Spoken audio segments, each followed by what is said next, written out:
Sundin ninyo ang inyong mga magulang that you can live long upang mabuhay kayo ng and mahaba, enjoy life. upang magala kayo ng may kasiyahan sa buhay. Before you get married. Bago kayo mag-asawa, No boyfriend before you get married. No sex after married. walang makikipagtalik kung hindi kasal. Young people. Mga kabataan, No sex after married. huwag kayong magtalik na hindi makasal. That's why this is killing out the young people. Kaya mga kabataan, dapat kayo sumunod sa Diyos. No boyfriend, no sex out of marriage.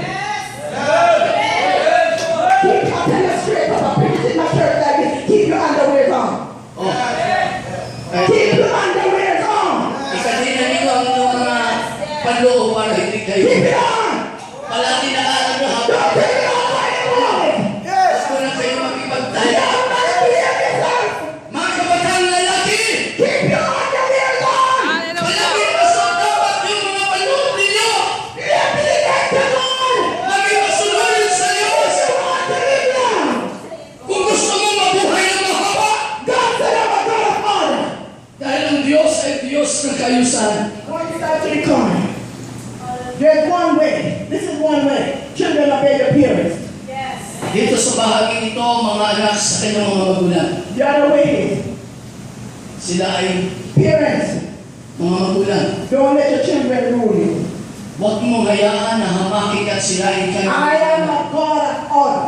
Sabi ng Panginoon, ako ang Diyos ng kayusan.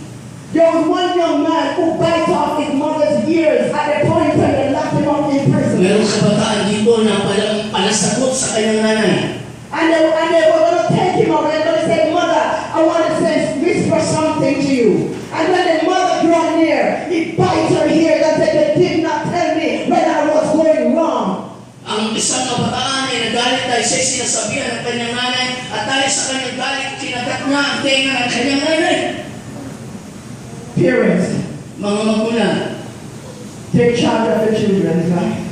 alagaan nyo at palakihin nyo na may takot ang inyong mga Don't let your kasabihan. children rule you.